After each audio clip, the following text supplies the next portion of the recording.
물론 이제 경기 침체 좀 있습니다만 전쟁도 있고 트럼프가 다시 등판할 가능성이 굉장히 지금 높아졌어요. 대통령으로. 그럼 우리 입장에서 조금 뭐 보복 관세 얘기도 나오고 뭐 IRA 얘기도 나오고 좀 불리한 상황이 되는 거 아닙니까? 그거는 뭐 전혀 그러실 것 같지는 않습니다.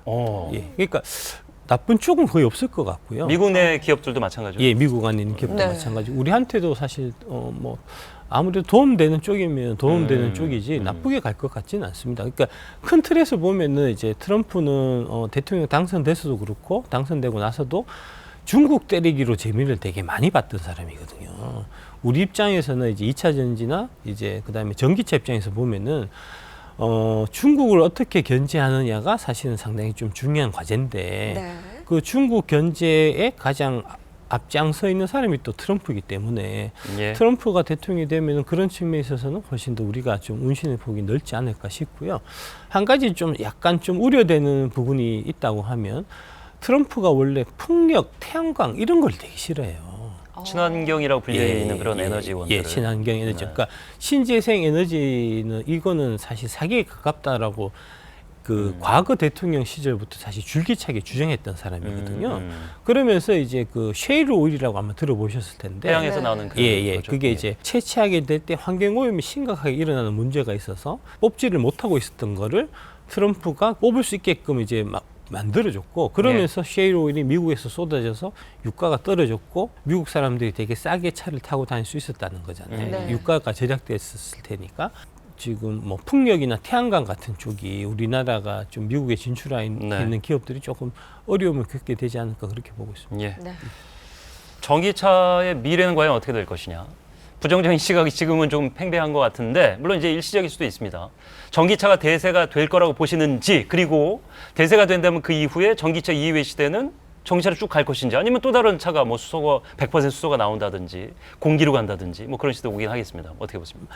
전기차는 뭐 계속 대세고요. 대세로 갈 수밖에 없는 거고요. 그러니까 큰 그림을 이해하실 필요가 있는데 이제 전기차로 우리가 자꾸 가려고 하는 게 그 지구 온난화 문제를 해결하기 위해서는 이제 탄소를 줄일 필요가 있는데 그 탄소 발생량의 상당 부분이 이 내연기관을 운행하는 동안에 나오기 때문에 그래서 이제 그 내연기관을 퇴출하는 전기차. 좀 더 정확하게 말씀드리면 전기 배터리 차고요. 수소를 갖고 발전기를 돌려서 전기를 생산해서 그 전기를 갖고 차를 운행하는 그게 네. 이제 우리가 얘기하는 수소차거든요. 예. 수소 전기차입니다. 정확하게 얘기하면. 그래서 이제 그 수소 전기차가 대안이 될 수 있을 거다. 장기적 관점에서 보면은 이제 저희는 그렇게 보고 있습니다. 근데 전기차를 생각하면 사실은 저는 화재가 이제 뒤따라서 바로 생각이 듭니다. 저도 뭐 얼마 전에 차를 한번 알아보다가 전기차를 검색했는데 실제로 화재 관련된 한번 보고 나면 뉴스가 무섭죠. 굉장히 많이 뜨고요. 그 뉴스를 보고 났더니 아 전기차는 선택지에서 빠지게 되더라고요.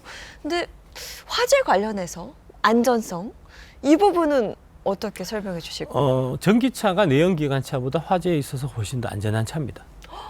실제로 이제 통계를 보면 전기차에서 발생하는 화재 그 건수가 그러니까 뭐 10만 대당 몇 건 이런 거 있잖아요. 그런 걸로 보면은 전기차가 내연기관차에 비해서 현저하게 그 숫자가 비율이 떨어집니다. 이거는 이제 마치 어떤 거냐면 비행기 탈 때 불안하잖아요. 떨어질까 봐. 근데 사고로 죽는 비율은 자동차 사고보다 엄청나게 좋습니다. 예. 그거하고 같은 겁니다. 아. 예. 근데 제가 본 바로는 그 전기차는 화재가 나면 뭐 다 그런 건 아니겠습니다만 문이 안 열릴 수 있는 확률이 전기차를 안 사겠다는 의지를 너무 강력하게 피력하시는 거 아니에요? 그런 영상도 많이 보셨네. 예. 이것도 가짜 그러니까요. 뉴스. 가짜 뉴스입니다. 예, 그거는 이제 메이커 따라서 다른 거고요. 네네. 예, 자동차 회사에서 사실 그런 리스크가 있기 때문에 네네. 이제 이게 전소가 되거든요. 전기차는 불이 잘 안 꺼지거든요. 네, 그러니까 맞아요. 초반에 이제 불이 발생했을 때 그렇겠네요. 탈출을 할 수 있어야 되는데 예. 그 초반에 그렇게 불이 났을 때 탈출할 수 있는 안전 장치가 제공이 되는 자동차 회사가 있고 초창기에 만든 일부 모델들 같은 경우에는 그런 부분들이 이게 이제 그 안전 장치가 들어가 있지 않는 모델들이 일부 있는 겁니다. 누가 어떻게 만드냐의 문제지 전기차 자체의 그런 결함이라 볼 수 없다. 그렇습니다.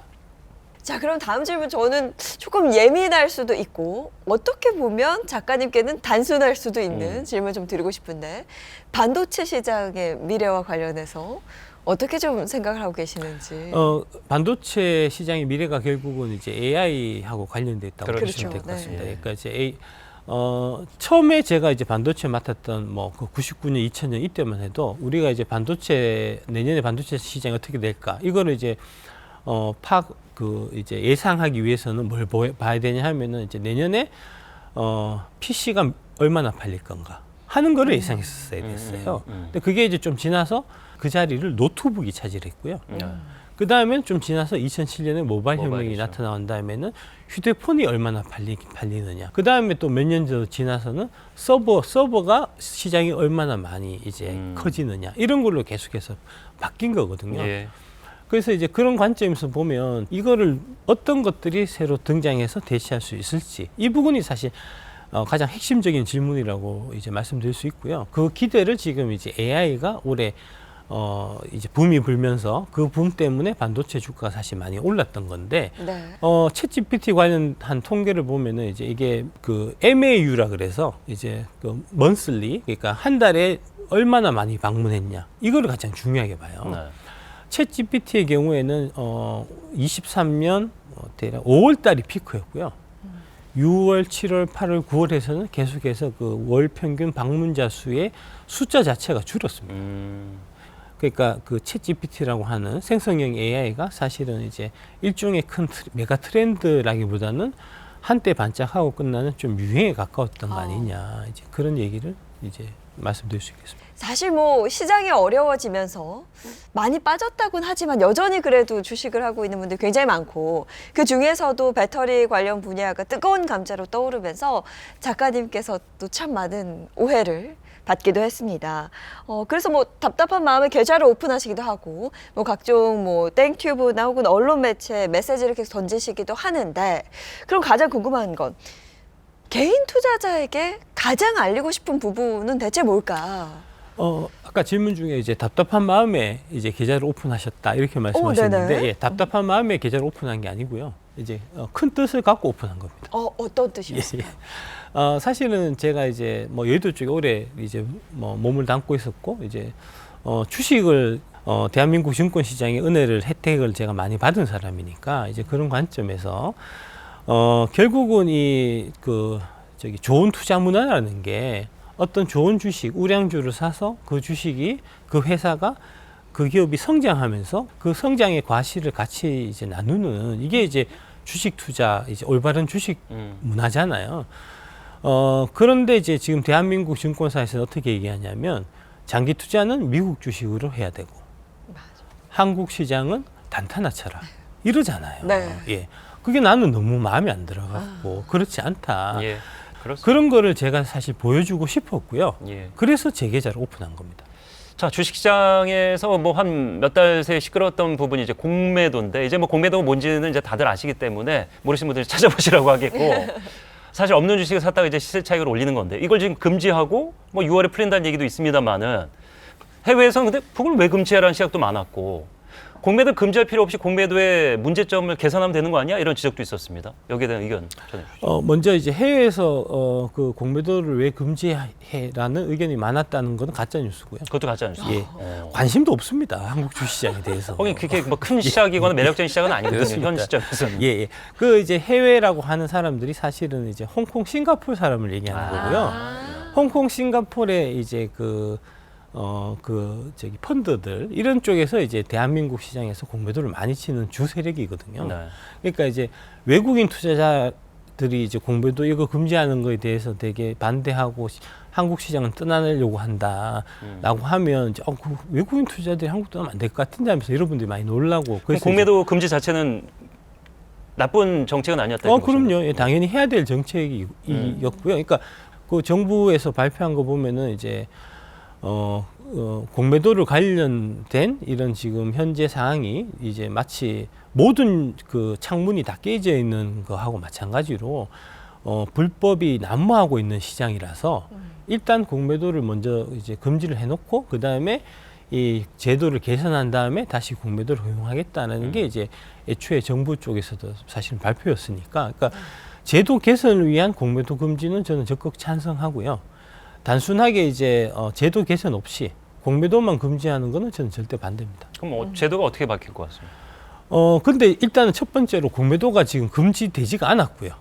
공매도가 금지된 적 자체가 없습니다. 예. 그게 일단 사실은 가장 큰 문제고요. 이복현 금감원장이 무슨 얘기를 했냐면은 11월 28일까지 그 관련된 조사를 우리가 다 하겠다. 예. 다 해서 여기에서 문제가 발각됐을 경우에 네. 우리가 이제 MM하고 그러니까 시장 조성자하고 유동성 공급자에 대한 공매도 금지하겠다는 발표를 했는데 지금 11월 28일이 한 달도 넘게 지났잖아요. 아직까지 아무런 얘기가 없습니다. 조사는 했다는데 조사한 걸 발표해야 될 거 아닙니까? 발표해서 국민들한테 약속한 거잖아요. 그래서 문제가 있으면 이제 그 반쪽짜리 이 공매도 그 금지되어 있는 걸 완벽하게 공매도 금지하는 쪽으로 그러면은 방향을 잡겠다라고 얘기를 했으면 그 얘기한 거에 대한 이거 뭐랄까 최종적인 결과를 내놔야 될 거잖아요. 네. 그러게요. 예. 그러니까 이런 식으로 불확실성을 더 키우는 지금 예. 상황으로 가고 있기 예, 때문에 예. 빨리 답을 내놔야 예, 이게 이제 그 유명한 영화 그 이제 내부자들에 보면은 네. 그때 이제 그 언론인 이렇게 백윤식 씨가 그 했던 그분이 이제 무슨 말씀하시냐면은 국민들은 개돼지니까 조금 이제 며칠 지나면은 다 까먹게 될 거다. 그러니까 이제 걱정하실 필요 없다. 이렇게 말씀. 또 다른 네. 기사거리를 대사가. 던져주면 그만이다. 예, 이렇게 예, 얘기를 예. 했죠. 예. 지금 금감원이 하고 있는 행태가 바로 딱 그겁니다. 음. 세가 바뀔 때까지 지금 결론을 안 내려주고 그냥 뭉개고 가는 거잖아요. 예. 네. 이거야말로 이제 국민들을 개돼지 취급하는 거나 마찬가지니 저희가 이제 우리 국민들이 개돼지가 아니고 한 표를 행사할 수 있는 이제 주권자다 하는 네. 거를 제가 보여드리기 위해서 이제 금융개혁당을 창당하게 된 결정적인 계기를 제공한 게 바로 그겁니다. 그 얘기를 뭐 제가 질문을 드릴까 했었는데 이제 본인이 입을 여셨어요. 예. 제가 이제 검색을 해보니까 뜻밖의 얘기 금융개혁을 위해서 신당을 창당하겠다. 예. 근데 지금 그 얼마 안 남았거든요, 총선이? 예. 4개월 정도 남았는데 현실화 시키실 의지가 있으신 거죠? 아, 예, 그럼요. 3월, 한 3개월 정도 남은 거죠. 4월 10일 총선이니까. 예, 그렇고, 독일에 이제 녹색당이라고 있습니다. 이제 녹색당이, 환경이라는 이제 하나의 그 테마를 걸고, 예. 그거를 이제 정책 목표로 삼아서 이제, 계속해서 이제 비례대표를 계속 출마를 해서 그 녹색당이 그 독일이 이제 환경 선진국이 되게 만드는데 이제 큰 역할을 했거든요. 예. 그러니까 이제 어떤 정파색을 띠지 않고 녹색당은 이제 진보도 아니고 뭐 보수도 아니고 그냥 녹색에 이제 초점을 맞춰서 녹색당의 이 가치를 같이 인정해주고 녹색적인 이런 이제 법안이 통과되는데 힘을 써주는 정당한테 한 번은 이제 뭐 사민당에도 한 번 힘을 실어주고 한 번은 기민당에도 힘을 실어주고 네. 이런 형태로 이제 왔는데 금융개혁당도 마찬가지로 그렇게 갈 겁니다. 그러니까 이제 금융개혁당 자체는 진보도 아니고 보수도 아니고 여도 아니고 야도 아니고 그러니까 금융개혁에 관련된 법안을 통과시켜 주는데 힘을 주는 당하고 그때 이제 손을 잡고 연대하고 뭐 이런 형태로 가는 이제 그래서 이제 금융개혁이 어느 정도 이렇게 완성되면 이제 그 당은 없어져야 되겠죠. 예. 이제 뭐 그런 느낌으로 가는 겁니다. 네. 마지막 질문 드리도록 하겠습니다. 뭐 누구보다도 한국 주식시장을 투명한 시장으로 만들기 위해서 노력을 하고 계십니다. 자, 그렇다면 투자자들에게 당부하고 싶은 마지막 한마디는 과연 어떤 게 있을까요? 그 주식이라는 제도가 처음 생긴 게 이제 1602년에 그 네덜란드의 이제 동인도 회사라는 것부터 생겼어요. 그 네덜란드 시민들의 돈을 모아서 그 돈을 갖고 큰 배, 아시아까지 이제 태풍이라든지 그다음에 뭐 중간중간 해적이라든지 이런 것들을 잘 헤쳐나갈 수 있는 이제 큰 배들을 여러 척을 만들어서 그거를 선단으로 이제 움직일 수 있게끔 하는 그 자금을 모집하기 위해서 처음 시작한 게 주식회사고요. 같은 겁니다. 그때하고 지금하고 이제 큰 틀에서 보면은 그 큰 이 뭐랄까 그 제도상의 이런 본질은 사실은 달라진 게 없는 거거든요. 네. 그러니까 동인도 회사에 돈을 맡기고 그 동인도 회사가 운영하는 배가 아시아에서 값비싼 물건들을 싣고 암스테르담까지 돌아오는데 이제 3년이고 4년이고 시간이 걸리는 거하고 마찬가지로 지금 현재에서도 이제 여러분들이 우리 대한민국의 기업에 투자를 그 기업의 주식에 투자를 하게 되면 그 기업이 이제 그 돈을 모아 가지고 그거 가지고 설비 투자하고 뭐 그렇죠. 하는 와중에 예. 온갖 이제 어려움이나